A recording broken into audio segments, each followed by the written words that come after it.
नाज़रीन, एक बहुत ही खतरनाक खबर आई है और जिसने सब पाकिस्तानियों को हिला के रख दिया है।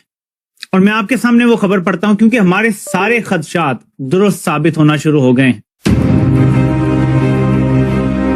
एम्बेसडर जो है उनको वहां पे उन्होंने मिनिस्ट्री ऑफ एक्सटर्नल अफेयर्स में उनको बुला के उस पर वो भी कर रहे हैं, अपना प्रोटेस्ट भी उस पर लॉन्च करवा रहे हैं शायद कि जनाब आपने कैसे हमारे शिप्स जो गुजर रहे थे हारमूज पे उन पे आपने वो किया है, आपने फायरिंग की है। तो ईरान और इंडिया के दरमियान मामला थोड़े खराब हुए हैं और कहा यह जा रहा है कि जो ईरान के एम्बेसडर हैं इंडिया के अंदर उनको समन किया गया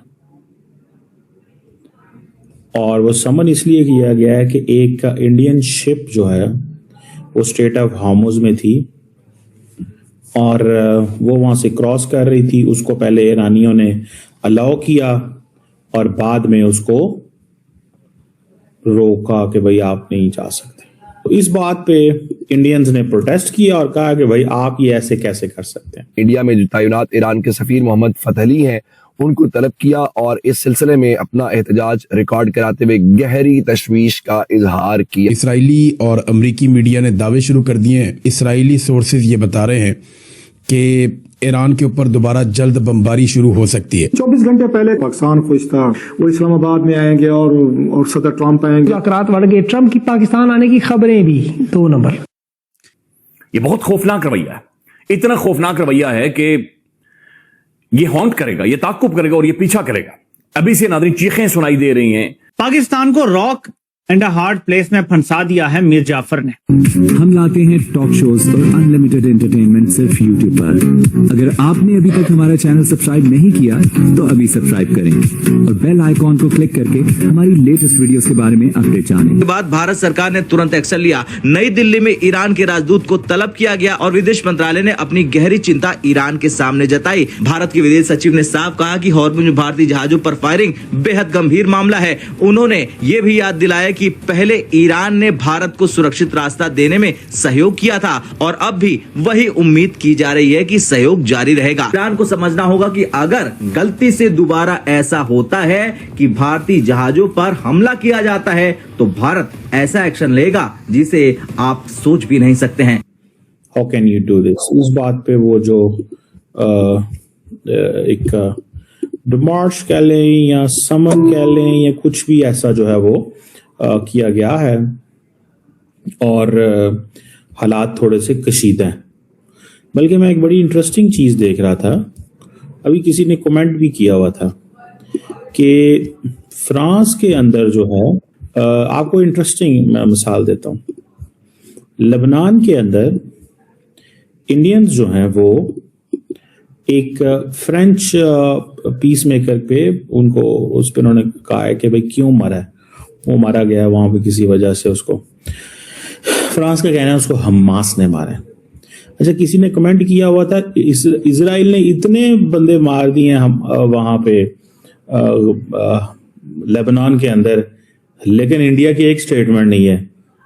लेकिन अब इंडिया स्टेटमेंट दे रहा है। वो कि इसमें कोई शक नहीं है, पीस मेकर को मारने का किसी को कोई हक नहीं है, भले वो कोई भी हो, स्टेटमेंट देनी चाहिए। But the question is very clear है कि इंडिया जाहिर बात है इजराइल का दोस्त है तो वो अपनी वो ले रहे हैं, उनका साथ दे रहे हैं। लेकिन समन करना, ठीक है, दैट गिव्स अ मैसेज। शायद वो ये भी कह रहे हैं कि हमने समन नहीं किया उसको, इस लफ्ज के ऊपर भी बात हो रही है। और क्योंकि वो समझते हैं कि हमें बहुत सारा अभी इंडिया से ईरान से काम लेना है, जंग अभी थमी नहीं है, ईरान के जो शिप्स हैं उन्होंने मुड़ना है, अभी आना है। ठीक है जनाब। सो वो कह रहे हैं कि समन के बजाय हम पता नहीं कॉशियसली बड़े केयरफुली ये कॉल की है, उनको कॉल किया गया था और कहा कि जी आपने ये जो शूटिंग की है इस पे उन्होंने बुलाया, ताकि मसला तो ये था कि आइंदा ना किया जाए। ठीक है जनाब। बहरहाल ये चीजें तो पता चल रही हैं। मैं आपको बड़ी गारंटी से एक चीज बता सकता हूं और वो ये बता सकता हूं कि कहीं ना कहीं के ऊपर जो इंडिया की पोजीशन है ईरान पे, उस पे ईरानियों को इस चीज की बड़ी समझ है कि where does India stand, India कहाँ पे खड़ा हुआ है, ठीक है, लेकिन वो खामोश है, they don't want to get into it, वो खामोश है, वो नहीं बोलना चाहते। वो इसलिए नहीं बोलना चाहते, वो कहते हैं ये वक्त नहीं है अभी, ये वक्त नहीं है। बहरहाल ऑब्वियसली ये एक बात समझ भी आती है कि इस वक्त they don't want to talk and they don't want to get into it this situation के अंदर।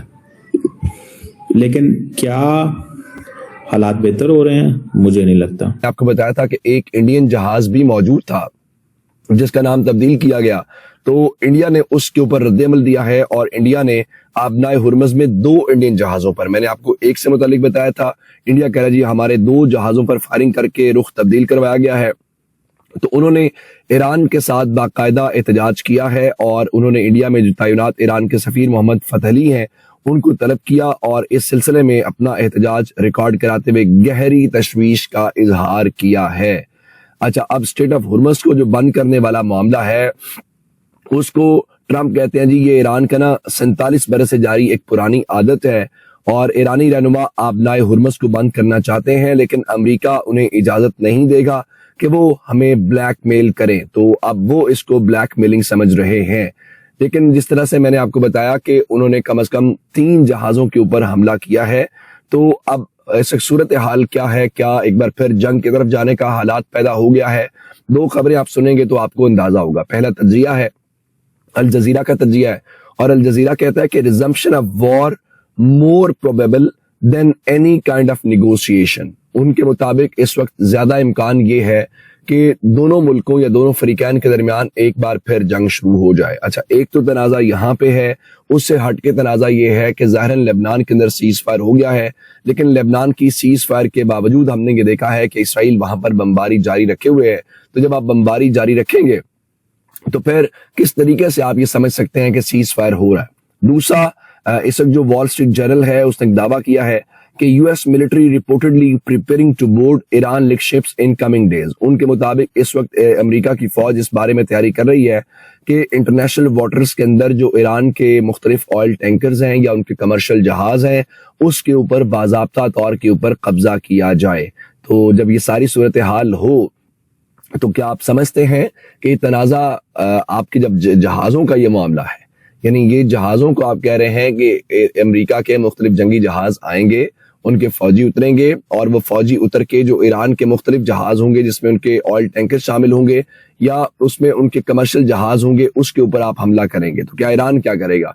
ईरान स्ट्रेट ऑफ हुर्मुज़ के मुतालिक बड़ी वाज़ेह बात कर रहा है, जिसमें CNN ने दावा किया है कि ईरान ये कह रहा है कि ईरान से शिप्स दैट पे new security and safety fees will be given priority to pass through the Strait of Hormuz while others may face delays। वो कह रहे हैं कि भाई अगर आप ये चाहते हैं कि आपको स्ट्रेट ऑफ हुर्मुज़ में से गुजारा जाए और आपको किसी किस्म की रुकावट का सामना ना करना पड़े, तो उसका आसान तरीका ये है कि जो इस ईरान की जानिब से बाज़ाब्ता तौर पे एक सिक्योरिटी फीस का आगाज किया गया है, तो उस सिक्योरिटी फीस के हवाले से उसकी अदायगी करें और वो अदायगी करने के बाद आपको गुजरने दिया जाएगा, अदरवाइज आपको इस बात की इजाजत नहीं दी जाएगी। इसके बीच में अमेरिका के 2 जो एयरक्राफ्ट कैरियर हैं उसमें एक जेराल्ड फोर्ड है और बताया गया है कि वो वहां पर इस एंटर हुए हैं और उनके साथ 2 डिस्ट्रॉयर्स भी मौजूद हैं।